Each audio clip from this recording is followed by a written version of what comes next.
bakangi wa bakainga na bandana pharmacie mokolo nini bakainga mardi mokolo nini 24 mpona nini ke na wanda kobula nasu bakenya okitana kita bango boye bakenya po apesa mbongo bando menase ngai komenase bamenase ngai timpe ya ndoleka ezokangi biso to ekangi biso wana etamwisisi na biso ntina lejo nafani na kitambo papa aveni nini inongo ino oza aveni moko babeli mome bango bana na biso toka likolo oyebi ye yo bakangi wa bakangi bana mai nomi matanga okendaki kokonsole yaya mowei pourquoi est-ce que na matanga wana bakangaki bato matanga eza esika ya kobondo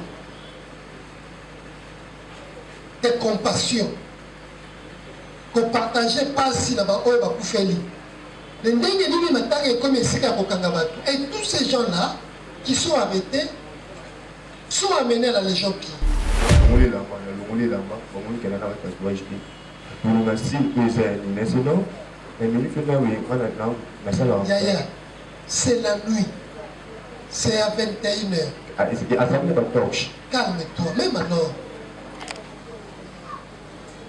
pourquoi bakoya koluka batatouage ngai tona sisi sala 21h nalekakisa bawutia asisi toakasolomaka inongo maindu osisi sala 21h est-ce que oyokaki lisolo ya moto okufa na esika wana esika wapi esika ya rayon wana bujala maindombe kimvula kolona eza te kuluna miso bakuluna bazawa nga nayebi te ngai nasala bakusala mabuku ngai pena entourage ya bato ya mabe atukako oyotika koyoka te lisolo te kuluna moko akufaki lisolo ebetama na ngome betela biso sikoyo lisolo ebetama me ngai nayebi te betela biso mpe lisolo te nayebi oyo alukaka yango wana bauti koboma jean garçon mobi na kucala wanga mblemi ba na bisengi nazonga na nga ndako akonso nasisi kosala abomaki na circonstance nini ndenge oyokaki bon ndeti ngai circonstance oyo babomilaki nayebi te groupe de jeunes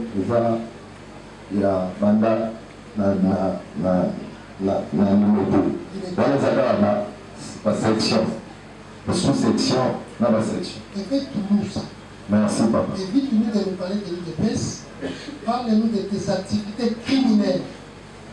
Oignon à l'aide de machettes. Aux autres de sa population. Tu es mal à l'aise. Voilà de la foudre. Ça ne vient pas de moi. Ça vient du ministère public. Alors que Mukanda et Sali. Oye ba fundi yo. La CC. Attends la captivité na yo. Dengo sala.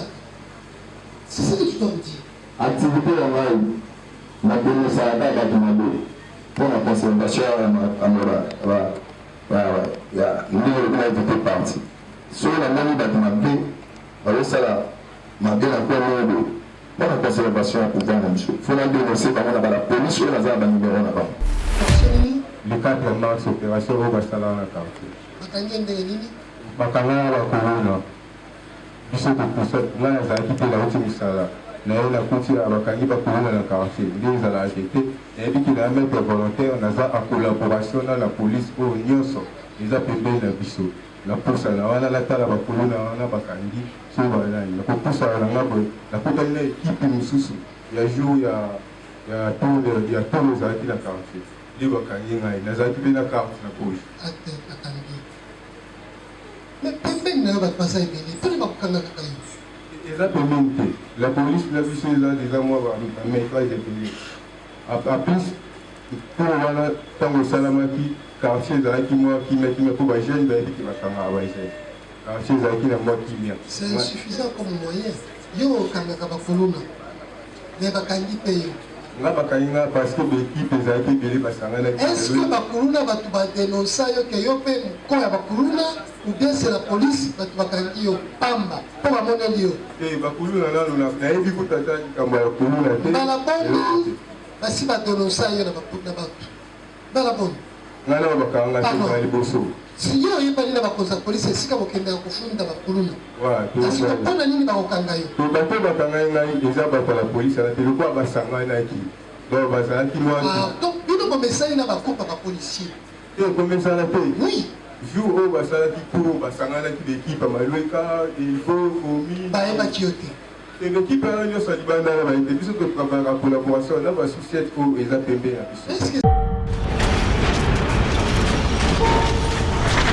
au Congo Nakin. Donc avec Jordan Kambala.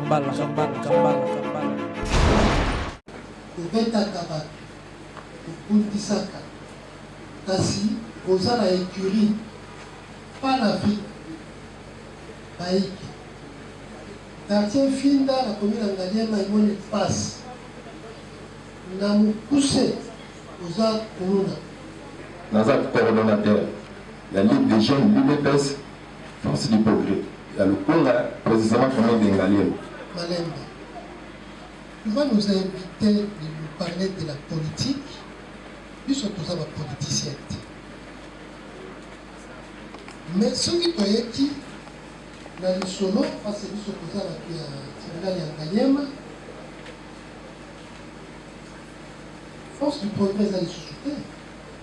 Et puis ce que l'on dit, la force du progrès, la commune acadienne, les a les sociétés. Parce qu'on a démantelé ces réseaux, on les a délogés. L'une des jeunes, il y a Banda, na numéro. Dans les agarres, la section, la sous-section, la section. Et faites tout ça. Merci, papa. Évite-nous de nous parler de l'UDPS. Parle-nous de tes activités criminelles. Oignon à l'aide de machettes. Aux autres de sa population. Tu es mal à l'aise. Voilà de la foudre. Ça ne vient pas de moi.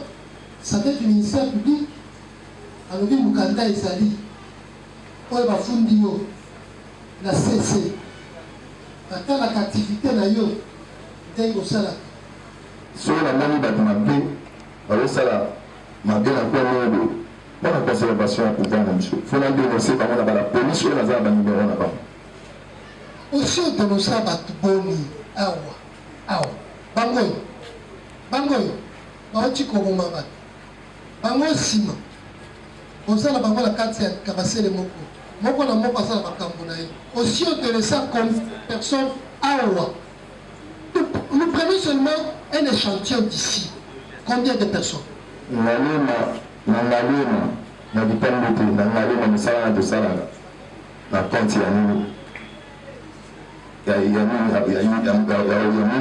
Et puis la compte il y a le protégé par quartier. Seulement la salle. Sur la monnaie on a interpellé la police. Après la police a fait ça Moussalana. C'est un autre limite. Combien de personnes aussi ont interpellé? Comme si papa va créer l'ingani. Parce que la base de l'eau n'a pas d'affiché les autres pas d'Afrique. Ils ont quartier Finda. Ils ont la selle à l'écolo, dans l'écolo. Donc Oyebi écurie panafrique. Ils ont écurie, ils ont les bolos, après ça va comme un milieu périphérique. Ils ont dit un milieu périphérique, les bolos, na c'est si vous appelez ça comme panafrique. Ils ont d'accord on va dire panafrique. Bon bah c'est non là on va appeler ça la écurie là-bas. Écurie. Voilà. Baïké. Baïké, nous si que dans ça pas de oh la partie au tout d'abord on va la ligne la baïké. Ça c'est qu'on te reproche.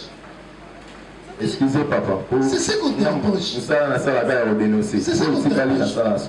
Que tu es dans un groupe Babeng Yango Baïké qui met mal à l'aise la population. Mais ce n'est pas la première fois que ma membre, il y a ce que tu appelles les forces du progrès Bassambi. Ils sont en prison. Lorsque quelqu'un donne une idéologie politique, comment tu dis sa population? Lorsque quelqu'un donne une idéologie politique, et comment tu tracasses la population? Et c'est ce que le ministère public dit, que votre groupe-là était insécurité. Et comment la mitanda a cessé. Quand vous faites le travail, les autres aussi font le travail. Vous faites ce que vous faites, et il y en a qui font le travail, parce que comme il y a la consignance, il y a un bon cas. Ministre de la Justice a dit, les autres autorités politiques administratives, il y a la police, Monsieur le Président, ces deux prévenus sont des personnes trop dangereuses. Trop Monsieur le Président. Nous qui sommes à l'auditorium d'Aliema avons reçu plusieurs plaintes contre ces deux Monsieur le Président. Plusieurs fois. Ils s'arrêtent, Monsieur le Président. Ils se sont transformés en la police. Ils se sont transformés en ministère public. Ils arrêtent. Ils fixent les amendes. Ils arrêtent même les militaires, Monsieur le Président. Dans nos cabinets, plus d'une fois, le militaire s'est plaigné. Ils arrêtent les militaires qui sont en détention même pendant plus de mois. C'est eux. Et la population en a marre, comme nous avons tout au début. Vous avez posé une question, Monsieur le Président. Lui qui arrête, lui qui a des connaissances avec les policiers. Pourquoi ce jour-là, la police ne l'a fait pas sauver? Vous allez lire là-bas, les gens du quartier. Les gens du quartier, Monsieur le Président. Vous allez voir dans cette application, il n'a pas eu une copie qui était réservée au Major Pépé parce qu'ils ont dit c'est lui qui le protège. C'est lui qui protège les Kourouna. Ils utilisent les machettes. Ils n'ont peur de personne. C'est prévenu que vous voyez. Peur de personne, même pas peur de nous. Zadio est le coordonnateur de ces mouvements. Nous avons dit, ils ont aussi l'air amigos.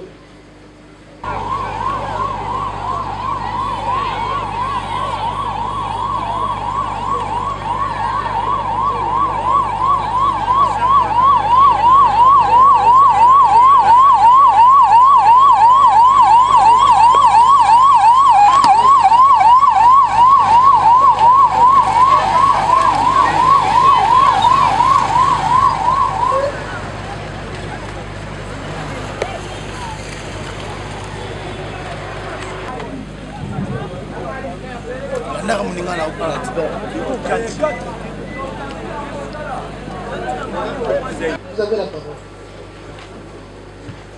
Merci beaucoup, Monsieur le Président, pour la parole que vous nous accordez. Monsieur le Président, nous allons commencer par Dilou. Maleki.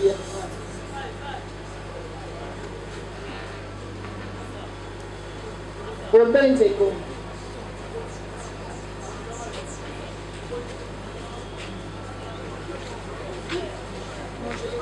Parce qu'ils sont dans un même dossier. Dilou Dilou Diop Mamadou. Oui. Endambo Mabaka Margoché. Oui. Maleki Ambroise Divin. Malek. Oben, oui. Oui. Oben Zengo Mabejambe. Ok. Obens Ngoma Benjamin. Et Maïkende. Maïkende. Maïkende. Yo, hein? Vous êtes au nombre de Vous dites que tout Dilou, Endambo, Maleki, Obenze et Maïkende sont dans ce même groupe. Non, non, pas Maïkende. Monsieur le Président, je prévenu, leur nom avait été hier. Avec Ibouila et consort. Il s'agit, Monsieur le Président, du meurtre de Monsieur Bavekela Mouchima Lodi,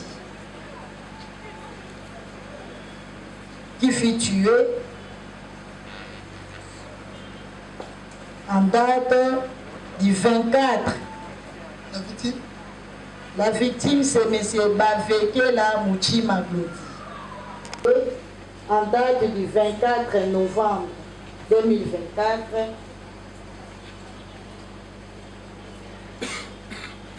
à l'aide de machettes, suite à un affrontement qui opposait deux écuries. Il s'agit de l'écurie Super et les Africains.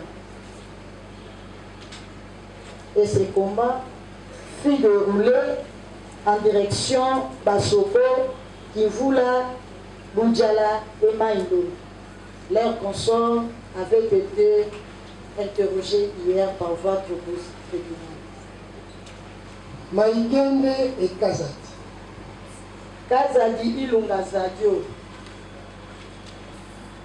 Le 21 janvier 2025, un rapport a été rédigé contre lui. Ces rapports concernaient l'insécurité du quartier Finda dans la localité Kelka et Kumbu dans la commune de Galima. Et ce document a été couvert par anonymat adressé ou réservé copie au ministre de la Justice, commissaire provincial de la police, bourgmestre de Galema, commissariat urbain de Lupunga, chef de quartier Finda pour association et association de chefs de rue avec M. Maïngue de Fabrice, Kelly, Kalonji, Abacha et consort de l'écurie Panafrique et Baïgue. Attendez, Maïkende et qui encore? Kelly, Kalonji, Abacha. Maïkende, c'est le numéro 18. Non, Maïkende. Et qui encore? Kelly, Kalonji, Abacha.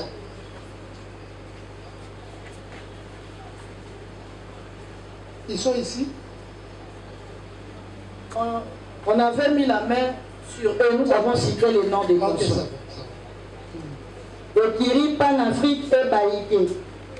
Panafrique. Panafrique. Panafrique.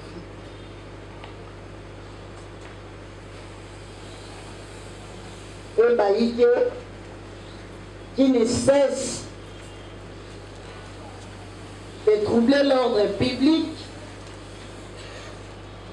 assémant la terreur, l'intimidation. La population de ces quartiers était en insécurité et leurs écuries est en possession des machettes. Nous avons. Merci.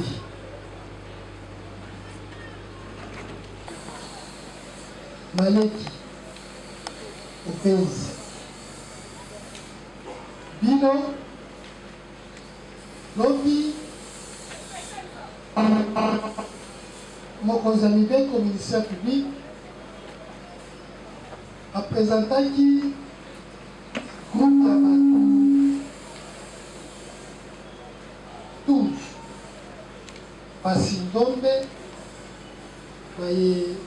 Menayama, Timba, Mata, Mokwa, Mutombo, Zapanda, Kibwila, Yanga, Sambo, Lukuli, Kabo, na Mabiana. Et ça la carte à écurie, soit super, soit les Africains. Bango, Babundaki, awa na commune ya Kambo, nakati ya Itumba, avec de machette, moko ya kombo ya Vetela Claudis Kufaki. Yango nde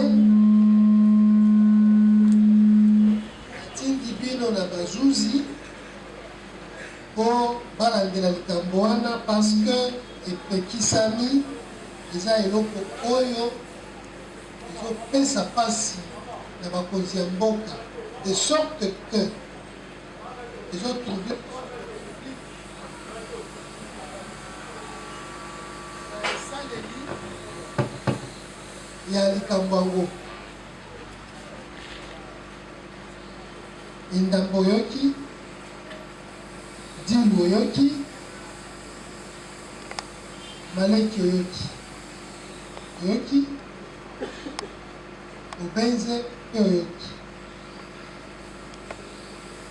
Kasi soki emonani te eza ya solo na kati ya etumba wana moto akufaki, mobeko epesi etumbu ya liwa.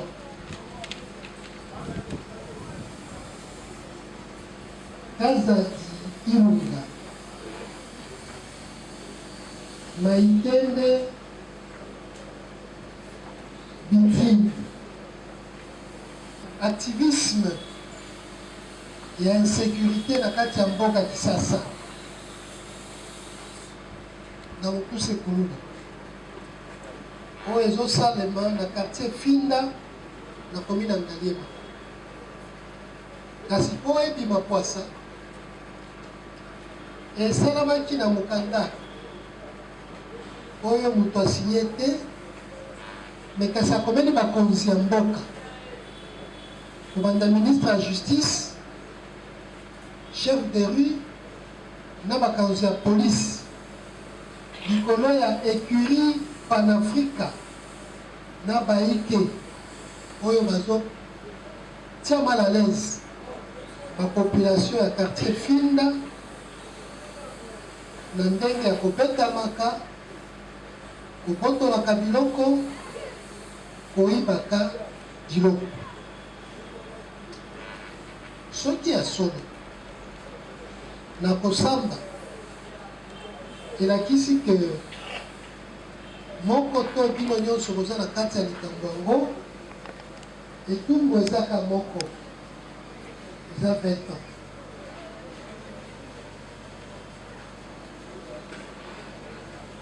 Maïtende Oyoki Kazadi Oyoki police d'audience pesa miko na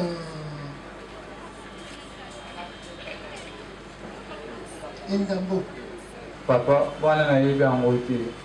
Yo ebi. Bonga ekenda wana musala na zonga 20h. Musala ni?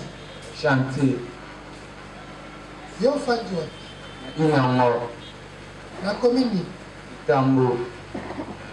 Nakoyi koyebisa biso soki oyebi afima indombi.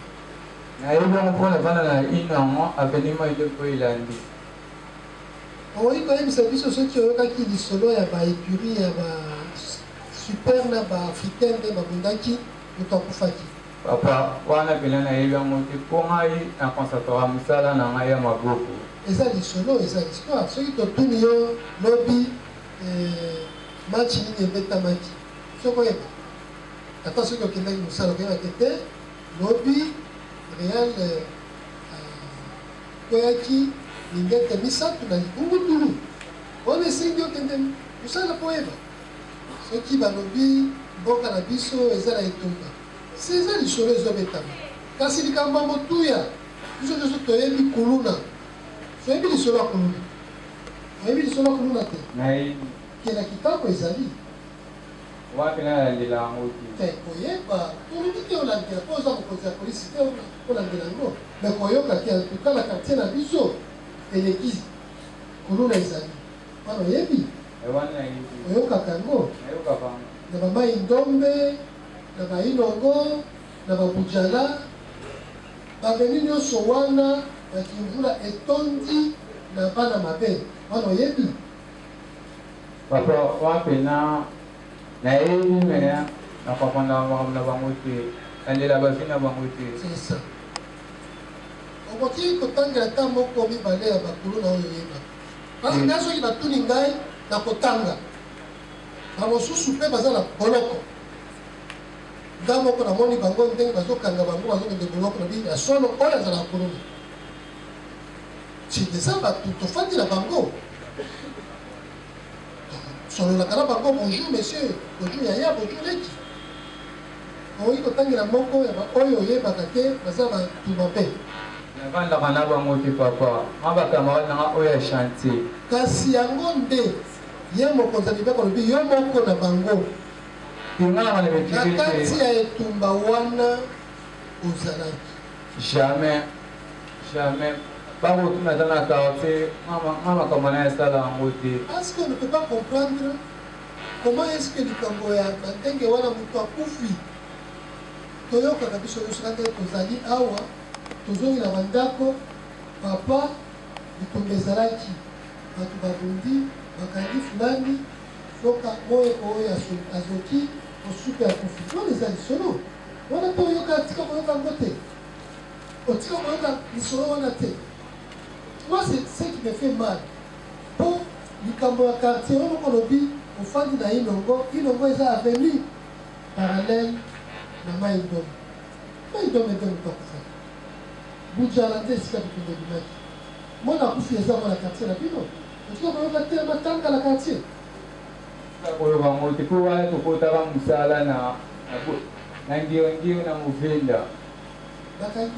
Bakainga na Maïdombe, na kota la petite amie na matanga. Malheureusement, matanga de lobby, le gars qui du solo, élève avec des tatouages, avec des signes extérieurs, des criminalités, bakanga qui na matanga. C'est ça matanga wana. Ya grand frère ya petite amie na Maï. Sikoyo. Et ça l'intérêt ni bakanga yo na matanga. Il a ouvert mercredi le 26. Na 6 koza musala na 21h juste. Na bina kosumba kiti pona pota na soane pota na Maï. Peut-être que petite amie na grand frère na kufaki.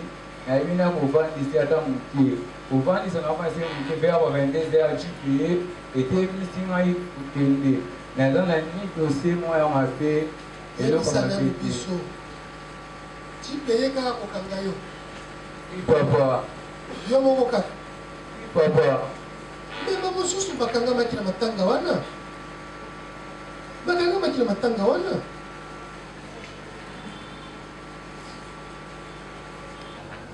Bokuli.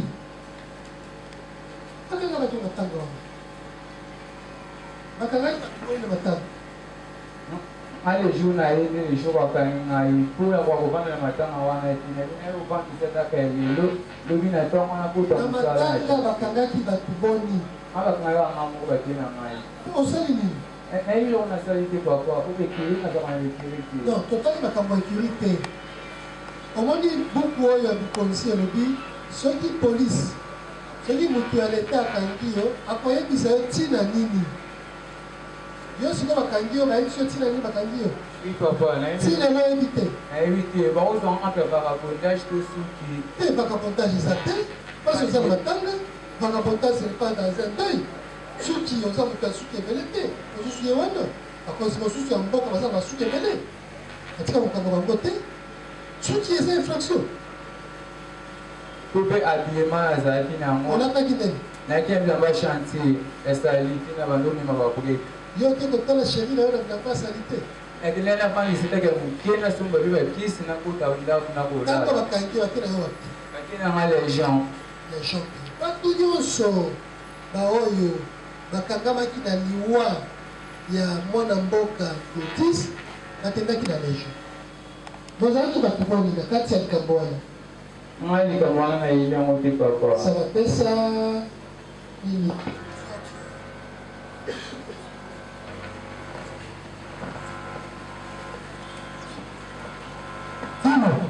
présent yo ofandi wapi Fani na Tanganyika numéro 25. nakomi na kitambo sawa bakangi yo mokolo nini Mercredi le 26. mpona nini Évite papa. banani bato bakangi yo Les gens. siomoni pesa ndiko si yango tozoloba o likolo ya makambo wana tout le monde okangamaki akendaki les gens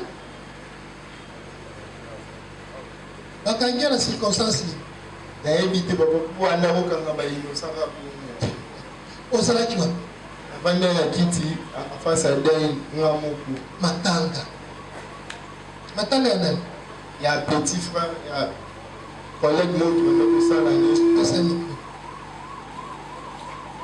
ofandi wapi napandi na GP na Cameroun. na cas américain oza mwana soda Non, bakangi wapi bakainga na bandani na pharmacie. mokolo nini Bakainga mardi mokolo nini 24. mpona nini Ke na wanda kobula na suba client okitana kitaba ngobuye baklia kwa pesa mbongo bando menase ngai kumenase ba menase ngai timpe ndo leka ezo kanyi biso to kanyi biso na etam sinse miso tina lejo pesa ubenze mikolo ofandi wapi La famille est en train Avenue. Inongo. Ino. Vous avez avenue Moko. Toi, tu dis, mon bon, voilà, même si tu as du polo. Vous avez bien. Vous avez kanjua. Wakani va na mai ndomi. Matang. Oui. Tu l'as dit pour consoler Yaya Moué, tout ça. Mais pourquoi est-ce que le matanga wana wakanga ki batu? Matanga eza esika kobondo. De compassion. Ko partager pas si na ba oyo ba kufeli. Le ndenge nini matanga est comme esika kokanga batu. Et tous ces gens-là qui sont arrêtés sont amenés à la Légion pire. Parce que impliqués dans un homicide à l'aide de machettes. Ouais, excusez-moi. Moi, quand je dis pas les gens, il y a qui, ok, ils sont là qui tout, et quand ils déjà quoi. Moi, il y a plutôt construire, il y a un bruit, tout ça, il y a tout ça qui passe à une langue. Il y a construire tellement ça qui était, la vie n'a pas santé, comme ça. Est-ce que dans Matangawana, on a arrêté tous les gens qui étaient au deuil? Non. La réponse est négative. Il y en a qui sont restés, des jeunes comme vous. Mais pourquoi vous? Et le monde là-bas, le monde qui a la tatouage. Nous avons 6 ans, national, et nous faisons la salle. Yaya, c'est la nuit. C'est à 21h. Ah, c'est à 21h. Calme-toi, même alors. Pourquoi on va faire pour le tatouage? Moi, quand on a 6 ans, 21h. Est-ce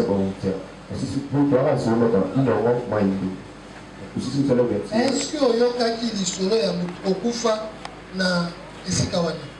Esika wana. Esika ya rayon wana, Bujala, Maindombe, Kimvula. Kuna eza te. Kuna misoka kuna bazawa, mwana yebite mwa na sala mamuku. Mai pena encourage batambe akuka. Oyotika koyoka te lisolo te kuna moko akufaki. Lisolo ebeta mwana ngombe. Bete la biso sikolo. Lisolo ebeta ngombe ngai na yebite. Bete la biso pe lisolo. Na o maluka ya mwana ba tsebu ma bijani da so mobile kuchala. Wa ngombe biba ah na bisinga so mwana nganda kwa konso na sisi musala. Akomaki na circonstance nini? Ndengo yokaki. Bon, bitinga circonstance mo bobila ki na yebite. Mana yika ba bobi kuluna bango na bango ba kuluna. Bango na bango ba kuluna ba bomani. Pesa kaza dini. Papa. Oyoki lisolo. Mukanda. Ya bandongolo miso. Te. Bandongolo miso te. Bandasongi songi. Biro 2. Basali nchu. Bayebi yo. Bamonaka yo. Ndenge ozalelaka. Nini osalaka. Moi tibutu. Kasi ya mabe. Ya lisanga. Ya batu mabe. Baoyo bazotongisa population. Batie ye mal à l'aise. Bamoni ye te na eloko bazwi. Chombo te likambo. Bongo koloba te. Kobetaka bato. Kokundisaka. Kasi oza na écurie. Pas la vie. Baiki. Yo moko te. Na baiki. Yango nde basalelaki yo ichum. Quartier Finda na commune ya Ngaliema imoni passe. Na mukuse oza kuluna. Oyoki? Ayoki mwana lobi papa. Mwana chanza. Ma mémoire de la créer. Là, pour le premier temps, dans un coordonnateur, il y a Ligue des jeunes, l'UDPS, Force du Progrès. Il y a le Conga, précisément comme un Bengalien. Malembe, tu vas nous inviter de nous parler de la politique, puis surtout ça, la politicienne. Mais ce qui est qui, dans le solo, parce que nous sommes à Sénégal et en Galiema, Force du Progrès dans les sociétés. UDPS, la Ligue des jeunes en UDPS. UDPS est profité. Ils attendent la maison. Tu vas nous inviter à la politique. Merci papa. Hein? Il faut que nous la politique. Et puis ce que nous dit, la force du progrès, la commune Kalema, les a chutés. Parce qu'on a démantelé ces réseaux, on les a délogés. L'une des jeunes, il y a mandat na numéro. Dans les agarres, la section, la sous-section, dans la section. Et fait tout ça. Merci, papa. Évite-nous de nous parler de l'UDPS. Parle-nous de tes activités criminelles. Oignon à l'aide de machettes. Aux autres de sa population. Vous tirez mal à l'aise. Voilà de la foudre. Ça ne vient pas de moi. Ça vient du ministère public. Alors, Mukanda et Sali. Oye va fundi yo. La CC. Quand la activité na yo. Dengo sala. C'est ce que tu dois me dire. Activité en ligne, la dénonciation pour la conservation à morale. Il y a une activité partie. Sur la monnaie d'Atimabé, alors ça là, ma bien à quoi pour la conservation à pouvoir même chose. Il faut la dénoncer par la police ou la zaba numéro 1. Aussi, on dénonce à Batuboni, Awa, Bangoyo, Baoti Koromaba, Bango Sima. On sait la bango la carte c'est Kabasele Moko. Moko na Moko ça la Bakambonaï. Aussi, on dénonce ça comme personne Awa. Nous prenons seulement un échantillon d'ici. Combien de personnes? Na vitambute na ngalema misala na dosala na konti ya nini ya mleka et puis na konti ya protéger ba quartier misala na sala sur la moni mabe na interpeller la police na yobi après la police a fait ça misala na c'est votre limite combien de personnes aussi ont interpellé comme si papa va créer l'ingani parce que sont des moussala na vie c'est la personne calme-toi. Mais ce n'est pas la première fois que nous sommes tous ici, et comme il est titulé ici, mais qui est celui-là qui a aussi dénoncé? Tu nous cites seulement un cas. Nous avons dénoncé Kabongo, Inunga, Kabasele, Tambwe. Pour la preuve, Bakangaye na auditorat, Batikaye, Badiambongo, Bakondanaye, Asala Bouzou. Combien de gens? Mais parce que na panafrique réseau ba panafrique eza quartier finda eza na sela libulu na likolo donc oyebi écurie panafrique eza écurie eza libulu ba pesa ko komba ba milieu périphérique eza nini ba milieu périphérique libulu na sisi ba pesa ko komba panafrique eza d'accord ba nini panafrique bon ba sirno na ba pesa na ba écurie na ba écurie voilà baike ndesi ko baza ba oyo ya parti oyo to ba benga la lingala baike. Ça, c'est qu'on te reproche. Excusez papa. C'est ce qu'on te reproche. C'est ce qu'on te reproche. Que tu es dans un groupe, Baben Yango Baïke, qui met mal à l'aise la population. Mais ce n'est pas la première fois que membre, il y a ce que tu appelles les forces du progrès Bassambi. Ils sont en prison. Lorsque quelqu'un donne une idéologie politique, comment on dit sa population? Lorsque quelqu'un donne une idéologie politique, et comment on fracasse la population? Et c'est ce que le ministère public dit, que votre groupe-là était insécurité. Et comment la Mikanda a cessé. Quand vous faites le travail, les autres aussi font le travail. Vous faites ce que vous faites, et il y en a qui font le travail parce que comme la consignance Yamboka, ministre de la Justice, les autres autorités politiques administratives, il y a la police, tiens ma bon. Bon, tout ce qu'on a ndenge bakulu na bauta na panafrique banda menacé interpellé déjà par la police ya finda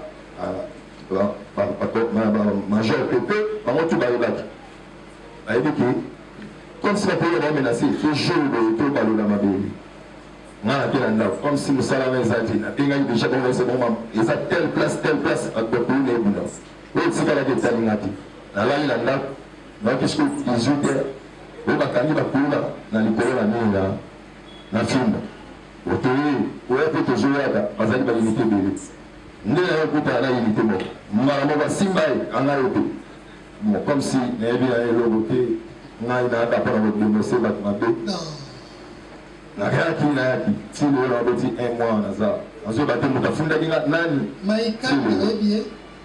maekando aza autochtone ya Finda en tant que maître volontaire mwana ya quartier Finda en tant que maître volontaire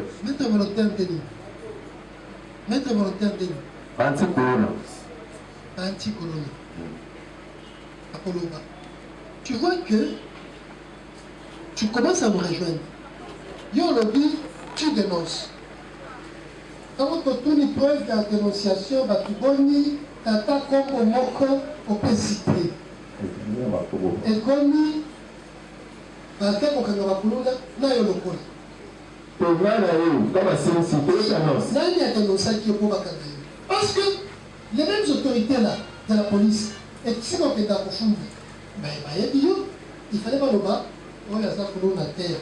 On y a dit pour tout, après c'est la question de l'information contre le banditisme de Koulouna. Le major peut pas le battre, non. Le major peut pas le battre. Il y a Azam Mokoka dans le quartier, mais. Alors, il y a un maloba, il y a un mokanda. Alors, il y a un mokanda, il y a un mokanda, il y a un bichot. Il y a un pesé pour la maman, parce que tout le travail à la information. Mais la tombe pour le temps, la samedi, c'est bichot. Et comme 2 jours, 3 jours, ma maman a dit, mais mon papa fonde du papa, toujours il a été tiré. Il faut voir la question victime et comme. Et moi, on a papa dans le dossier, il y a qui n'a pas dit, tout ça, là-bas, va suivre tout. Mais pour ça, nous avons un innocent. Dans ça, ni la voix de la police, je suis là pour interpeller la police. Telle place des heures des autres condamnés. Il y a un salaire qui n'a pas de temps dans ma pays. Oui, c'est quand même un équipe de gâteau. Tu peux si on peut s'appuyer sur mon toumon comme awa aussi on te pena. La qui c'est bisoté. Mingi ça se filme. Tu peux si on gongo tanga tabi sur kulu na moko ya finda. Tu peux si comprendre. Azali na Monte Carlo, ba to ba ngaba ba kina ba ipeke batika ba. A Jonathan, ba se belé déjà. Autre basala de Boubenga déjà la police différent. Autre innocent. Boubenga ba escamot mobile ya mbata et ya na bakana nyonso tozobenga même district babenga kanga monde na téléphone bokusala ka mukanda ndenge bafundia na mukanda mpona kosala mukanda ngana ata wana na interpellé bakotravaille na baautochtone na pesi kaka piste oyo etikali ngai vele na kosala yango na bango te pesa ya autochtone toza bana ya quartier Finda bane egrandi bakangi yo te lokola kuluna moko ya groupe ya baike ozala groupe ye azala baike ozala groupe ngai aza na groupe te ngai aza maître volontaire panafrique groupe maître volontaire eza groupe tuka kwa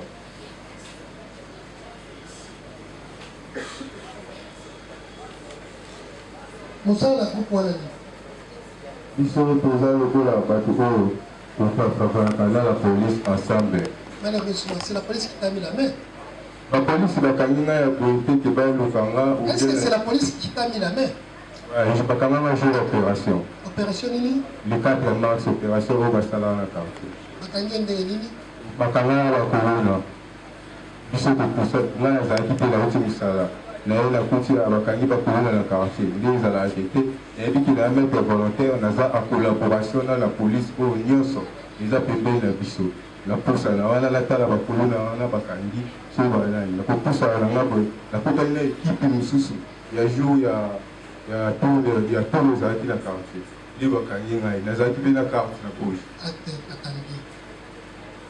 mais pembeni nayo bato baza ebele mpona bakokanga kaka yo eza pembeni te la police na biso eza deja mwa bamétrage ebele apres mpo wana ntango esalamaki quartier ezalaki mwa kimia mpo bajeune bayebiki bakangaka bajeune quartier ezalaki na mwa kimia c'est insuffisant comme moyen yo okangaka bakolona me bakangi mpe yo nga bakangi nga parce que baéquipe ezalaki ebele basanganaki est-ce que bakoluna bato badenonsa yo ke yo mpe moko ya bakoluna ou bien c'est la police bato bakangi yo pamba mpo bamoneli yo bakoluna nano nayebi kotata likambo ya koluna te mbala boni basi badenonsa yo na bato mbala boni nga na bakanga te na liboso Si yo yebali na bakonza police esika bokendaka kofunda bakuluna Voilà, kasi kopona nini bakokanga yo bato bakanga ngai eza bato ya polisi na te lokola basanga naki donc bazalaki mwa donc bino bomesani na bakopa bapolisier te komesana te oui jour oyo basalaki cour basanganaki l'équipe malweka ilfo omi bayebaki yo te l'équipe wana nyonso ya libanda na bayete biso tokabaka collaboration na basusiete oyo eza pembe na biso. Est-ce que c'est suffisant comme moyen de défense? Yo, tu collabores avec la police, selon yo moko. Donc les autorités de la police va être yo. Si les sites ont mis en district, il y a le Kunga va être yo. La principale année va venir. Et tant que comme la district à le Kunga, colonel a évu ici. Colonel est comme il a tongo à l'obiki, bon la bana ose. Ministère public. Vous avez posé toutes les questions pertinentes pour une bonne évolution de ces dossiers, mais nous avons une préoccupation, nous débutons par Engambo. Engambo, je revis que Bakangaki on a vagabondage, pour nos acquis salité, Basuki Milaï, habillement na yo mabe. Yango, Toliko, on vit Bakangaki on a liwa ya. On a liwa te. Mais muninga na alobi bien liwe ezalaki na kujala yoza na inongo na kujala ezaka baveni mibale kaboli bino me oboyi kosunga po soki likambo ezalami na inongo moto ya matadi akoyeba moto ya mai ndomba akoyeba moto ya kivula mpa koyeba na yo wana yebisa biso lisusu ke yo ozalaki innocent confirme pa président ke yo ozalaki innocent ou bien yo ozalaki confirme nga makambo na yasala yango te nakota mosala na ndio na movenda tobimaki awa na ba février nde toyai kozonga tondo modifie parlement mpe na mbo marché Dilu.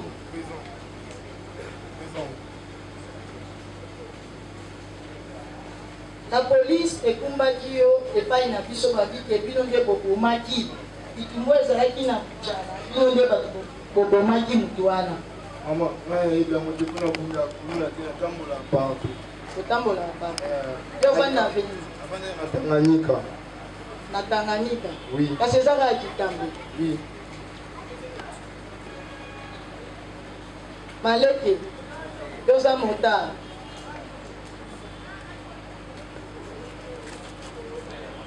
mukolo wana olingi koyebisa tribunal ke bamotard na capitaine na biso mobimba motard oyo adiskute na baclient oyo bakangaki eza kaka yo papa mama toza muta libabe namemaki bango toyokanaki tokoma kuna babalukeli ngai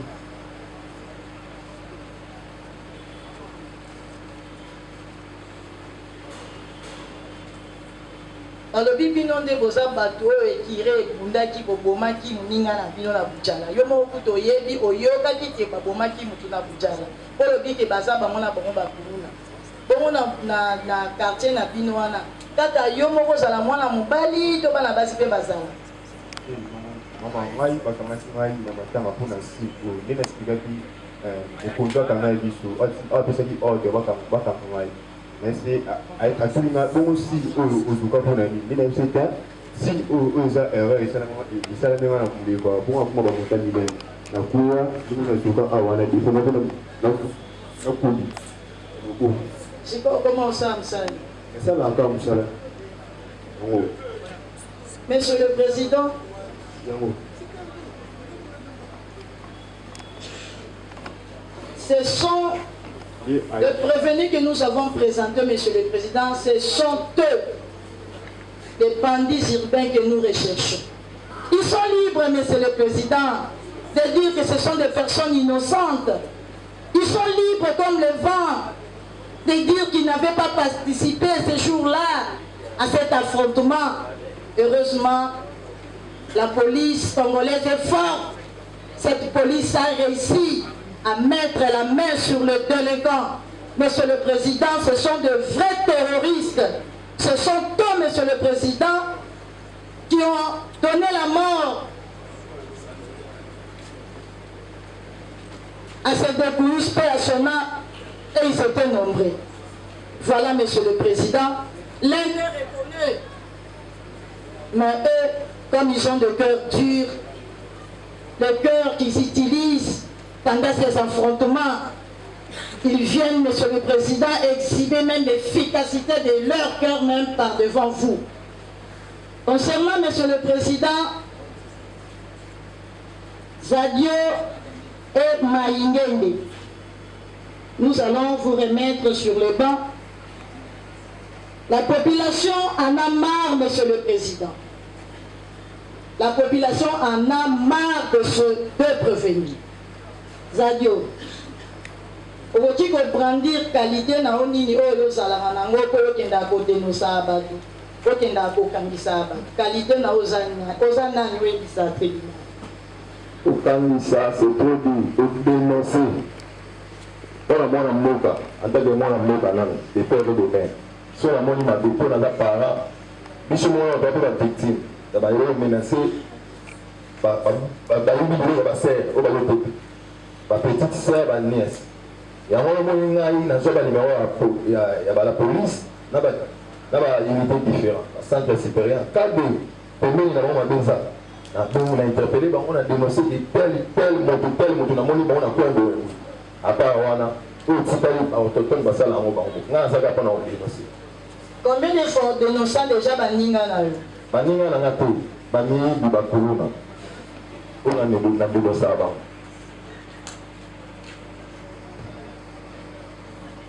Balingele, maître volontaire, aujourd'hui titre en awak. Bon, nazwaki titre wana na l'État, pour présent alors na l'État. Donc gouverneur t'appelle bino. Gouverneur a signature ezali bourgmestre. Appelle bino maître volontaire, arrêtez présent. Bon, présent na mokanda na biso ezali. Monsieur le Président, ces deux prévenus sont des personnes trop dangereuses. Trop dangereuses, Monsieur le Président. Nous qui sommes à l'auditorium Ngaliema avons reçu plusieurs plaintes contre ces deux messieurs, Monsieur le Président. Plusieurs fois. Ils arrêtent, Monsieur le Président. Ils se sont transformés en la police. Ils se sont transformés en ministère public. Ils arrêtent. Ils fixent les amendes. Ils arrêtent même les militaires, Monsieur le Président. Dans nos cabinets, plus d'une fois, les militaires s'est plaigné. Ils arrêtent les militaires qui sont en détention même pendant plus d'un mois. C'est eux. Et la population en a marre, comme nous avons tout au début. Vous avez posé une question, Monsieur le Président. Lui qui arrête, lui qui a des connaissances avec les policiers. Pourquoi ce jour-là, la police ne l'a fait pas sauver? Vous allez lire là-bas. Les gens du quartier. Les gens du quartier, Monsieur le Président. Vous allez voir dans cette application, il n'a pas eu une copie qui était réservée au Major Pépé parce qu'ils ont dit c'est lui qui le protège. C'est lui qui protège les Koulouna. Ils utilisent les machettes. Ils n'ont peur de personne. C'est prévenu que vous voyez. Peur de personne, même pas peur de nous. Nous avons dit, Monsieur le Président, permettez-nous de continuer. Et dans ce groupe, nous tenons à vous rappeler que Zadio est le coordonnateur de ces mouvements. Nous avons dit, ils ont aussi l'air amigos. La défense. L'école centrale. Pour le compte du prévenu Zadio ainsi que Maïngende Fabrice.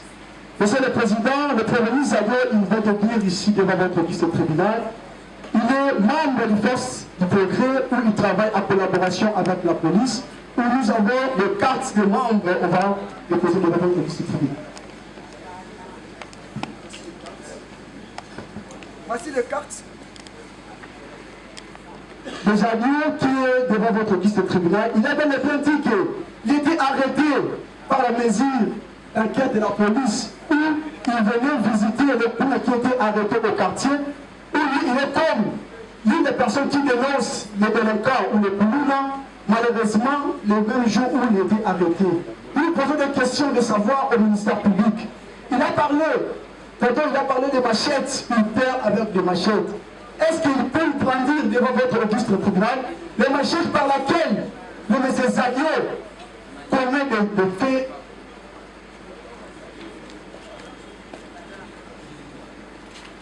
Aujourd'hui, nous n'avons pas de béquilles à donner. Non, Monsieur le Président, toutefois, on vient de voir le PV du ministère public.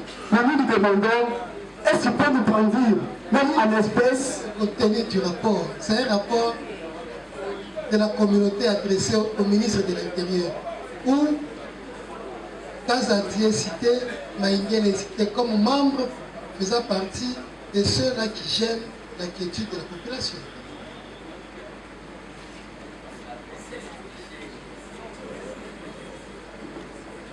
Monsieur le Président, on a visité un peu sur le PV, mais nous disons que M. Zadio, il travaille en collaboration avec la police, où il dénonce à tout moment les coups de ce quartier. C'est la police qui a mis la main sur nous. C'était tout le métier d'enquête, Monsieur le Président. Nous avons des questions à faire poser au ministère public. Cette ville où il y avait parlé de mort d'homme commetté par le maître prévenu, est-ce qu'il peut nous dire que c'était commettre dans quelle heure? Première question. Et la deuxième question, c'est de savoir, le prévenu ici, il est poursuivi comme auteur ou tout comme complice? Nous avons dit. Complice de quoi? Complice de l'infraction ou le simple budget de délégué devant votre auguste tribunal. Mais hier, nous avons discuté sur ça. Pourquoi sur base d'un rapport? Nous avons donné un rapport pour essayer de jeter un coup d'œil sur les accusations portées contre le Sadio. Il est coordonnateur du mouvement et il habite sur avenue Mbinza. La quintessence qui s'est introduit au sein des forces du progrès pour s'y camoufler en but d'arrêter leurs collègues anciens, les auditionner, les mettre dans des cachots, les fouetter. Mais pour votre gouvernement, les autorités politico-administratives qui sévissaient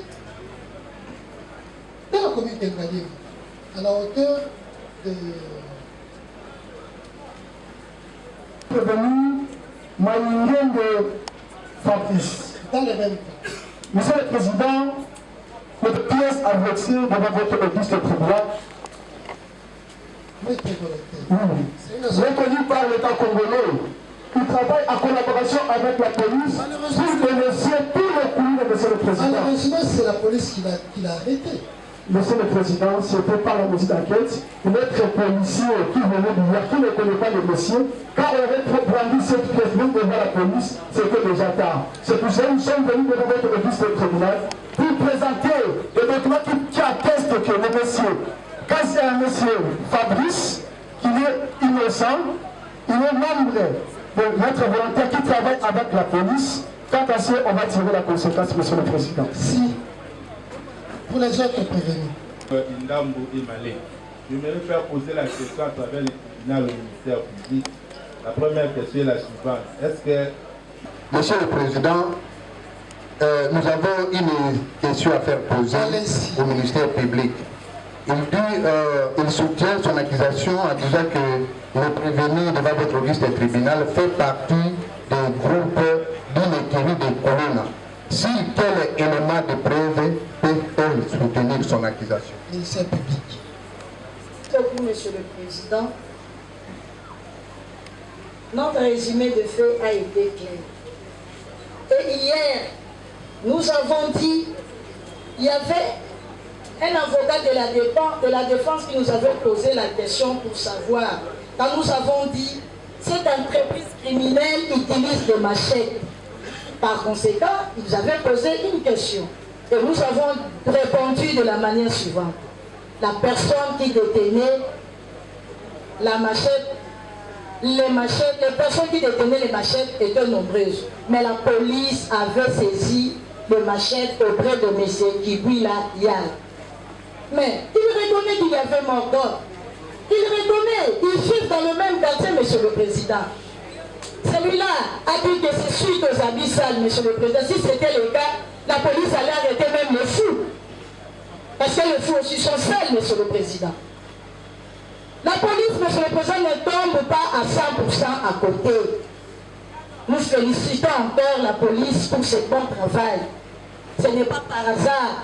Ils utilisent la machette comme nous aussi nous utilisons ces micros. Nous l'aimons. C'est comme ça eux aussi, ils sont les matériels qui est la machette. Action matérielle. Et il y a les éléments de frais. Vous voulez plaider? Non, Monsieur le Président. Vous allez plaider. Oui, nous allons aussi une question à faire poser au prévenu devant votre auguste tribunal. C'est quelle question? Si il est arrivé sur les lieux de deuil, dans quelles circonstances? Mais vous a dit, vous voulez qu'il répète? C'est son ami. C'est son ami qui est décédé. Et ça là. Est-ce que c'est que toi et Bati Nani au Kenya Matanga? Mais ce que nous savons, c'est sur les deux qui va kanda Kyo.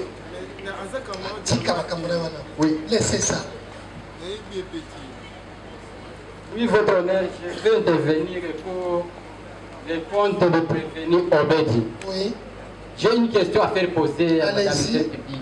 Est-ce que le ministère public peut dire au tribunal que les mêmes machettes qu'il a présentées devant vous que le prévenu Obedi aussi aurait utilisé?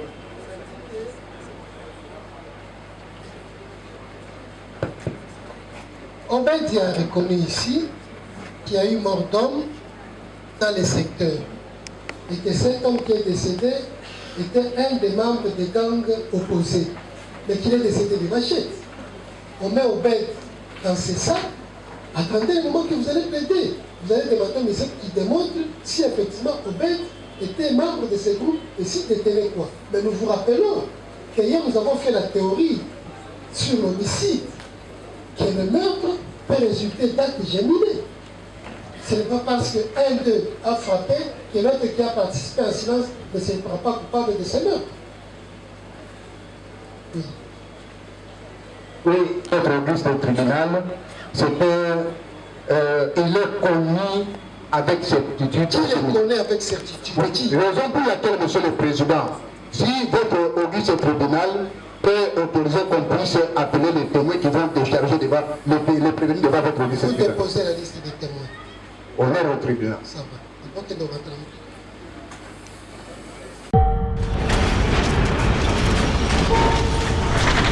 Congo Nakini, donc avec Jordan Kambala.